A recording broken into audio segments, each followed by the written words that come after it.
भक्ति काल में आज हम भक्तिकालीन काव्य धारा की चर्चा करेंगे कि भक्तिकालीन काव्य धारा में कौन कौन सी काव्य धाराएं रही। तो सबसे पहले मैं आपको बता दूं कि जो भक्ति काल की पृष्ठभूमि रही उसके बारे में मैंने पहले लेक्चर में इसके पहले वाले में डिस्कस कर दिया है। डिस्क्रिप्शन बॉक्स में आपको उसका लिंक मिल जाएगा। इसके अलावा आई बटन में भी उसका लिंक मिलेगा। इसके अलावा जो हमारा पहला चैप्टर है जिसमें हिंदी साहित्य के इतिहास में मैंने पूरी पृष्ठभूमि की चर्चा की है उसे भी आप देख लेंगे अगर तो आपकी समझ बेहतर तरीके से विकसित हो पाएगी। तो आइए सबसे पहले देखते हैं भक्तिकालीन काव्य धारा। हजारी प्रसाद द्विवेदी जी ने इसका समय 1400 से 1700 ईस्वी बताया है, जबकि रामचंद्र शुक्ल जी इसका समय 1375 ईस्वी से 1700 ईस्वी तक बताते हैं। भक्ति काल की जो पृष्ठभूमि रही उस पृष्ठभूमि के बाद जो भक्तिकालीन काव्य धारा रही उसे हम दो भागों में बांट सकते हैं। कौन कौन? पहला निर्गुण काव्य धारा, निर्गुण यानी निराकार जिसका कोई आकार न हो।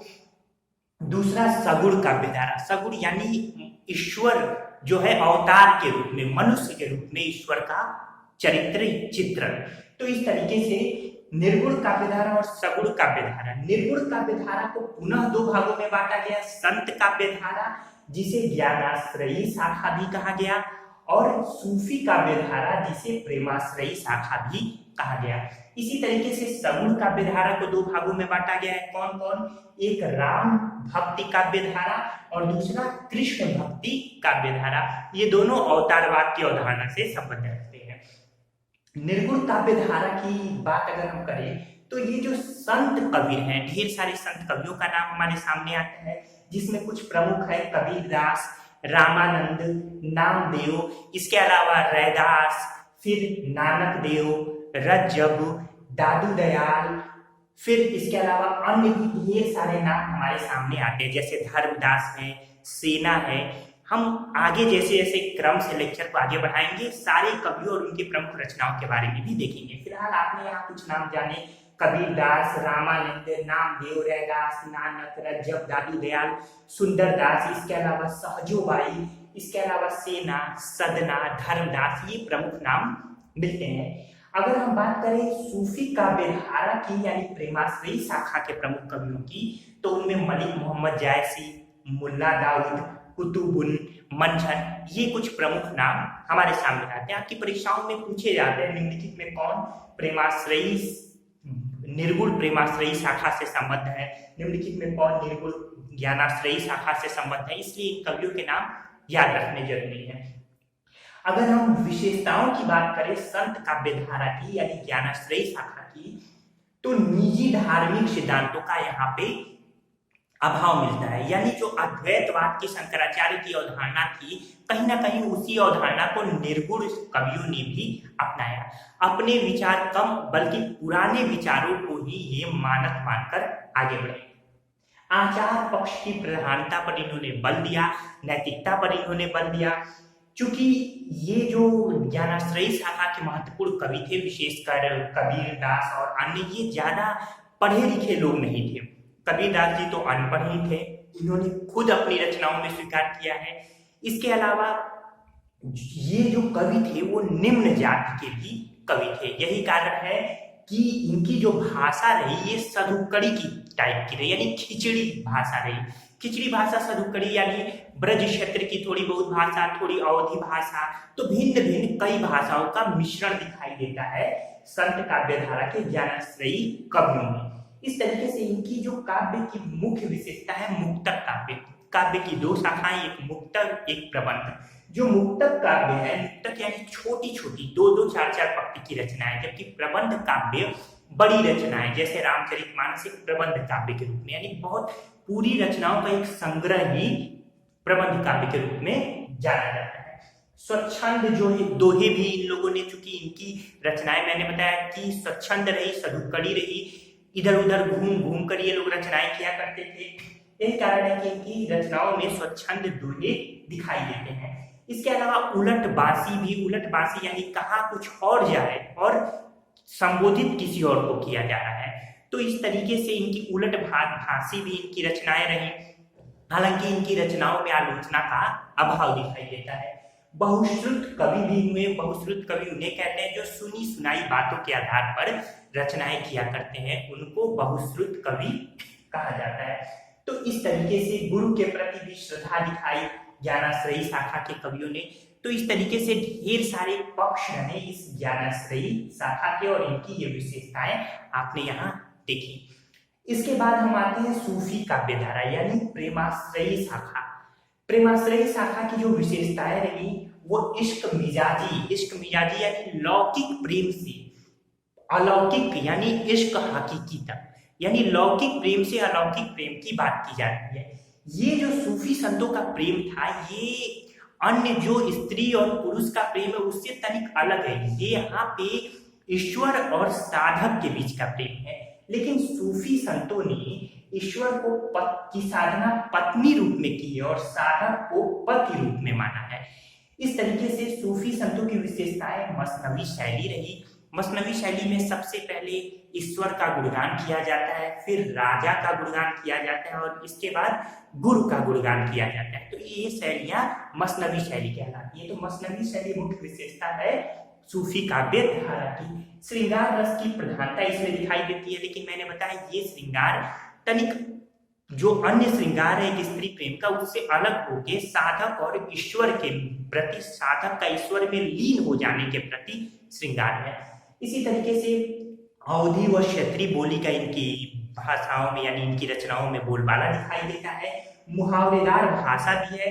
दोहा चौपाई यानी छंद के रूप में दोहा और चौपाई का प्रयोग हुआ है। इसके अलावा विभिन्न प्रकार के अलंकार का भी प्रयोग सूफी काव्यधारा में दिखाई देता है। सूफी काव्यधारा सूफी संत भी इधर उधर घूमकर रचनाएं किया करते थे, इसलिए इनकी भाषा में मिश्रण भी दिखाई देता है। तो इस तरीके से हमने संत काव्यधारा और सूफी काव्यधारा को यहाँ देखा निर्गुण काव्यधारा में। अब हम आते हैं सगुण काव्यधारा। सगुण काव्यधारा अवतारवाद की अवधारणा पर बल देती है। इसके दो भाग राम भक्ति काव्यधारा, कृष्ण भक्ति काव्यधारा। राम भक्त की काव्यधारा का जो बीज था वो रामानुजाचार्य ने दक्षिण भारत में बोया था, जो कि रामानंद जी ने उसे उत्तर भारत में वो लेके आए। तो रामानंद जी और उनकी गुरु परंपरा में यानी शिष्य परंपरा में ढेर सारे अन्य कवि हुए। तो इस तरीके से राम भक्ति के सबसे प्रमुख कवि तुलसीदास जी माने जाते हैं। सबसे प्रमुख कवि, सिद्ध कवि के रूप में तुलसीदास जी जाने जाते हैं। ग्रामीण चेतना के कवि के रूप में तुलसीदास जी का स्थान है। जैसे जैसे हम लेक्चर में आगे बढ़ेंगे मैं पूरी डिटेल चर्चा करूंगा। इस तरीके से राम भक्ति धारा में तुलसीदास, रामानंद, स्वामी अग्रदास, फिर नाभादास, केशवदास, ये कुछ प्रमुख नाम आते हैं। राम भक्ति धारा की विशेषता दास्य भाव यानी अपने इष्ट के प्रति, राम के प्रति तुलसी और अन्य कवि दास की भावना यानी दास बनकर राम को अपना संपूर्ण मानते हुए खुद को दास की श्रेणी में रखते हुए काव्य धाराओं की रचना करते हैं। इन राम भक्ति जो काव्य धारा है उनमें लोक कल्याण की भावनाएं निहित है, लोक कल्याण की भावनाएं दिखाई देती हैं। मर्यादावाद और मानवतावाद पर विशेष बल दिया गया है। यहाँ प्रबंध व मुक्तक काव्य दोनों ही काव्य रचे गए। जैसे कवितावली जहाँ मुक्तक काव्य में है तुलसीदास जी का, वही रामचरितमानस क्या है, ये प्रबंध काव्य में है। तो इस तरीके से मुख्य जो भाषा रही ये अवधी भाषा में ये काव्य मुख्य रूप से रचे गए। अन्य भाषाओं ब्रजवाल वगैरह भाषाओं का भी प्रयोग हुआ है। दार्शनिक प्रतीकों की बहुलता दिखाई देती है इन काव्यों में। इसके अलावा ये बड़ा महत्वपूर्ण है कि राम भक्ति काव्य धारा में पहली बार आर्थिक पहलू पर भी ध्यान दिया गया, कृषि क्षेत्र पर ध्यान दिया गया, कृषकों की स्थिति बताई गई। तो इस तरीके से पहली बार आर्थिक पहलू पर ध्यान दिया गया। तुलसीदास जी लिखते हैं, खेती न किसान को, भिखारी को न भीख बली। तो तुलसीदास जी की रचना है कि खेती न किसान को, भिखारी न भीख बली। तो इस तरीके से ये कुछ कुछ पंक्तियां हमारे सामने आती हैं राम भक्ति काव्य धारा में। जो एक यूं कहिए कि जो जातिवाद के प्रति जो एक बिगुल बजा था संत काव्य धारा में, निर्गुण काव्य धारा के संत काव्य धारा में, वो बिल्कुल यहाँ भी कहीं ना कहीं राम भक्ति काव्य धारा में दिखाई देता है, पर एक विरोधाभास की स्थिति है। राम द्वारा सबरी के झूठे बेर खाने का चित्रण तो है, लेकिन वहीं साथ साथ लक्ष्मण द्वारा इस बात को लेकर नाराज होने का भी जिक्र है। यानी कहीं ना कहीं समाज में एक तरफ तो जाति प्रथा चल रही है और दूसरी तरफ राम उस जाति प्रथा को समाप्त करने के लिए प्रतीक के रूप में इस्तेमाल हो रहे हैं। तो इस तरीके से ये संत काव्यधारा से लेकर राम भक्त की काव्यधारा तक लगातार हमें आडम्बरों, अन्य जो अंधविश्वास है, जाति प्रथा है, उनके विरोध में स्वर हमें दिखाई देते हैं। इसके बाद से अगर हम बात करें यहाँ पे कृष्ण भक्ति काव्यधारा, कृष्ण भक्ति काव्यधारा के जो प्रमुख कवि हमारे सामने आते हैं अष्टछाप कवि। अष्टछाप कवि, ये अष्टछाप कवियों का 1565 ईस्वी में विठल नाथ जी ने, जो कि वल्लभाचार्य के पुत्र थे, तो विठल नाथ जी ने अष्टछाप कवि का गठन किया था, जिसमें 8 कवि हैं। 4 कवि वल्लभाचार्य जी के शिष्य थे। कौन कौन? सूरदास, कुंभन दास, परमानंद दास और कृष्णदास। तो सूरदास, कुंभन दास, परमानंद दास और कृष्णदास ये वल्लभाचार्य जी के शिष्य थे, जबकि इनकी मृत्यु के बाद अन्य 4 कवि इनके पुत्र विठल नाथ के शिष्य थे, जो थे छीत स्वामी, गोविंद स्वामी, चतुर्भुज दास और नंदन दास। फिर देख लीजिए, छीत स्वामी, गोविंद स्वामी, चतुर्भुज दास और नंद दास। ठीक है, तो इस तरीके से ये 8 कवि है, जिसमें कृष्ण भक्ति में सूरदास का स्थान सर्वोपरि है। सूरदास जी ने एक नए वात्सल्य रस का ही सृजन कर दिया, जो कृष्ण के प्रति यशोदा की ममता दिखाई देती है। कृष्ण के बाल रूप, यशोदा द्वारा कृष्ण को भिन्न भिन्न प्रकार से दुलारने की जो प्रक्रिया दिखाई देती है, वो वात्सल्य रूप में, एक रस के, नवीन रस के रूप में साहित्य के अंतर्गत जोड़ दिया जाता है। सूरदास के अलावा कुंभन दास, नंदन दास, रसखान, मीराबाई, ये सभी कृष्ण भक्ति शाखा से संबंध रखते हैं। कृष्ण भक्ति शाखा की अगर मैं विशेषताओं की बात करूं तो कृष्ण का ब्रह्म रूप में चिंतन किया गया है। कृष्ण का ब्रह्म रूप में चिंतन, यानी अब कृष्ण को ब्रह्म ही माना गया है। भगवत गीता से ये संदर्भ लिया गया है। भ्रमर गीत, जो कि उद्धव और गोपियों के बीच के संवाद के रूप में परिलक्षित है, ये भी भगवत गीता या भगवत पुराण से हम कह सकते हैं कि इसे लिया गया है। तो इस तरीके से अब कृष्ण और गोपियों के माध्यम द्वारा जो गोपी यानी आत्मा रूपी गोपी और ब्रह्म रूपी कृष्ण एक प्रतीक मानते हुए हम इन रचनाओं में इसे देखते हैं, यानी कृष्ण भक्ति रचनाओं में ये दिखाई देता है। फिर कृष्ण के बाल लीला और वात्सल्य रूप का बड़ा बृहत्तम वर्णन किया गया है। इसके अलावा श्रृंगार चित्रण भी बेहतरीन तरीके से हुआ है, जिसमें संयोग संग वियोग रस का ये पूरी छाप दिखाई देती है, जिसमें गोपियां कृष्ण के वियोग में, उनके प्रेम में इस कदर व्याकुल है कि वो उद्धव को समझाने पर भी नहीं समझती। तो इस प्रकार से गोपियों, आत्मा को गोपियों के रूप में और ब्रह्म को कृष्ण के रूप में संदर्भित करके कृष्ण भक्ति का विधारा आगे बढ़ी। नारी मुक्ति का स्वर सबसे पहले अगर दिखाई देता है तो कृष्ण भक्ति धारा में दिखाई देता है, जिसमें मीराबाई सरीखी जो कवित्रियां रही, जो कि यहाँ पे कृष्ण काव्य धारा से संबद्ध रही, उन्होंने अब खुलकर आवाज उठाई, अपनी आवाज को जन चेतना का माध्यम बनाया। इस तरीके से नारी मुक्ति का प्रथम स्वर हमें कृष्ण भक्ति काव्य धारा में ही दिखाई देता है। लोक संस्कृति पर विशेष बल दिया गया है। कृष्ण के बाल रूप में मक्खन खाने, इसके अलावा प्रकृति के आसपास रहने, प्राकृतिक चित्रण वगैरह का बड़ा बेहतरीन और मनोरम चित्रण किया गया है। इसी तरीके से गेय पद परंपरा दिखाई देती है कृष्ण भक्ति काव्य में। गेय पद यानी गाने योग्य, जो रचनाएं लिखी गई वो गाने वाली रचनाएं, यानी उसे गाया जा सकता है। दोहा, कवित्व यानी छंद रूप में कवित्व और सवैया का सबसे ज्यादा इस्तेमाल हुआ है, जबकि दोहा का भी प्रयोग हुआ है। भाषा अगर कहें कृष्ण भक्ति की तो भाषा ब्रज भाषा रही है। इसके अलावा मुक्तक काव्य भी ढेर सारे रचे गए हैं। इसके अलावा संयोग के साथ वियोग रस की प्रधानता दिखाई देती है। तो इस तरीके से मैंने आपके सम्मुख ये सभी जो भक्तिकालीन काव्य धारा है इसका उल्लेख किया। जो कृष्ण भक्ति यानी जो कृष्ण का सर्वप्रथम उल्लेख है वो ऋग्वेद में आंगिरस के रूप में दिखाई देता है। कृष्ण का जो नाम मिलता है ऋग्वेद में वो है आंगिरस, ये कृष्ण का नाम है ऋग्वेद में। तो सर्वप्रथम कृष्ण का उल्लेख ऋग्वेद में है आंगिरस के रूप में। इसके अलावा जो संत काव्य धारा, ये जो संत काव्य धारा आप देख रहे हैं इसका प्रारंभ माना जाता है वो नामदेव से माना जाता है 1267 ईस्वी में। तो ये सब चीजें हम लगातार आगे देखेंगे, मैं एक एक कवियों के बारे में विस्तृत चर्चा करूंगा, पर ये कुछ महत्वपूर्ण पॉइंट आपको मैं यहाँ बता देना उचित समझता हूँ। इसके अलावा आचार्य रामचंद्र शुक्ल जी जिस भक्ति को परिभाषित करते हैं वो कहते हैं कि श्रद्धा और प्रेम, ये जो श्रद्धा और प्रेम है इसी का संयोग ही भक्ति है। तो भक्ति को बड़ा ही वृहत्तम रूप में आचार्य रामचंद्र शुक्ल जी व्याख्यायित करते हैं। उन्होंने अपनी निबंध चिंतामणि में भक्ति को श्रद्धा और प्रेम का संयोग रूपी एक मानस माना है। इस तरीके से अन्य भक्ति, अगर हम बात करें, एक प्रश्न पूछा जाता है कि भक्ति शब्द की उत्पत्ति किस धातु से हुई है, धातु यानी क्रिया से हुई है, तो ध्यान रखिएगा भक्ति शब्द की उत्पत्ति भज धातु से हुई है। ठीक है, किससे हुई है? भक्ति शब्द की उत्पत्ति भज धातु से हुई है, याद कर लीजिए।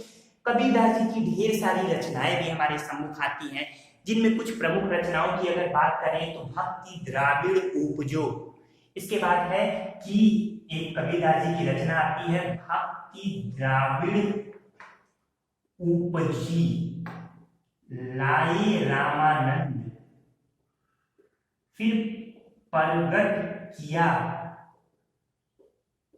कबीर ने सात दीप नौखंड। तो इस तरीके से भक्ति की परंपरा में कबीरदास जी कहते हैं कि जो भक्ति की परंपरा उत्तर भारत में आई उसे लाने का श्रेय रामानंद जी को दिया जाता है, और इस तरीके से कबीर उस परंपरा को लेकर आगे बढ़ते हैं। कबीरदास जी के जो राम हैं वो निर्गुण राम है। ये राम दशरथ के राम नहीं है, ये राम तुलसी के राम नहीं है। तुलसी के राम सगुण राम है, जबकि कबीर के राम निर्गुण राम है, वो परमेश्वर एक ब्रह्म की बात करते हैं। तो ये किसकी रचना है? भक्ति द्राविड़ उपजी लाया रामानंद, प्रगट किया कबीर ने सात दीप नौखंड। कबीरदास जी की रचना, इस रचना के माध्यम द्वारा कबीरदास जी ये दर्शा रहे हैं कि भक्ति परंपरा जो है वो द्रविड़ यानी दक्षिण भारत से उत्तर भारत में आई है। इसी तरीके से कबीरदास जी वाह्य आडंबरों का भी खंडन करते हैं। ये अगर आपने नोट कर लिया और लिख लिया हो तो मैं इसे मिटा देता हूं।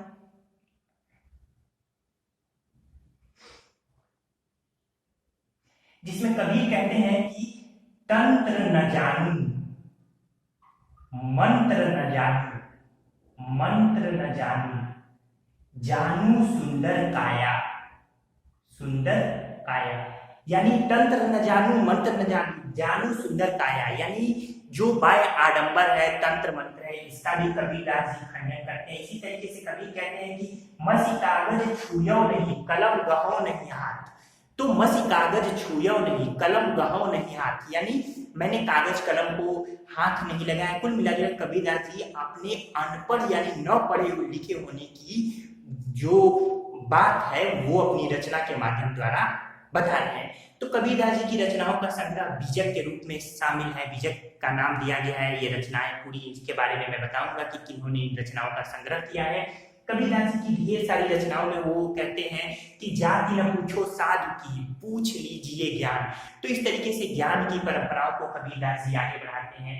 तो इस तरीके से ये जो ज्ञान मार्ग रूपी यानी ज्ञानाश्रयी रूपी जो परंपरा आगे बढ़ती है कृष्ण भक्ति के रूप में, इन सभी में कहीं ना कहीं एक ज्ञान की, प्रेम की बात की जा रही है और बाह्य आडंबरों का पुरजोर तरीके से खंडन किया जा रहा है। अगर हम बात करें कि आधुनिक भारतीय भाषाओं में सर्वप्रथम राधा कृष्ण को चित्रित करने का श्रेय किसे जाता है, तो वो है विद्यापति। आदिकालीन कवि माने जाते हैं, विद्यापति को जाता है। इसके अलावा वल्लभाचार्य जी का जो शुद्धाद्वैतवाद का सिद्धांत था, ये वल्लभाचार्य जी का, जो कि यहाँ आगे चलकर एक पुष्टि मार्ग के रूप में हमारे सामने आता है। पुष्टि मार्ग यानी जीव ईश्वर द्वारा पोषित होता है। इसी पुष्टि मार्ग को वल्लभाचार्य जी ने प्रतिपादित किया था। इन सब की चर्चा मैंने पिछले लेक्चर में भी की है। तो इस तरीके से ये जो कुछ कुछ महत्वपूर्ण यहाँ पे पॉइंट थे जिनका मैंने यहाँ जिक्र किया। कबीर की अन्य रचनाओं में जैसे घूंघट के पट खोल बहुरिया तुझे पिया मिलेंगे, इसी तरीके से गुरु गोविंद दो खड़े, ये गुरु महिमा को दिखा रहा है। इसी तरीके से रामानंद जी कहते हैं आरती कीजिए हनुमान लला की, दुष्ट दलन रघुनाथ कला की। इसी तरीके से अन्य भी है जैसे बूझत श्याम कौन तू गोरी, ये सूरदास जी की प्रमुख रचना है। तो इस तरीके से मैंने एक एक जो पॉइंट थे यानी एक एक जो पंक्तियां थी, कुछ महत्वपूर्ण बातें थी, उन पर चर्चा की। क्रमागत ढंग से ये पूरा डिटेल मैं डिस्क्रिप्शन के साथ यहाँ लिखते हुए आपको समझाऊंगा। आपको ये जो मैंने पंक्तियां बोली न लिख पाए तो उसे घबराने की जरूरत नहीं है, फिर से सुन लीजिए, उसे समझ लीजिए, अपने अंतःकरण में उकेर लीजिए। इस तरीके से मुझे उम्मीद है कि आपको हमारा ये लेक्चर बेहतर लगा होगा, पसंद आया होगा। अगले लेक्चर के साथ हम आपके सम्मुख फिर आएंगे। दोस्तों, अगर हमारा चैनल आपको अच्छा लग रहा हो यानी हमारा लेक्चर आपको अच्छा लग रहा हो तो हमारे चैनल को सब्सक्राइब जरूर कीजिए और अपने मित्रों तक भी शेयर कीजिए। धन्यवाद।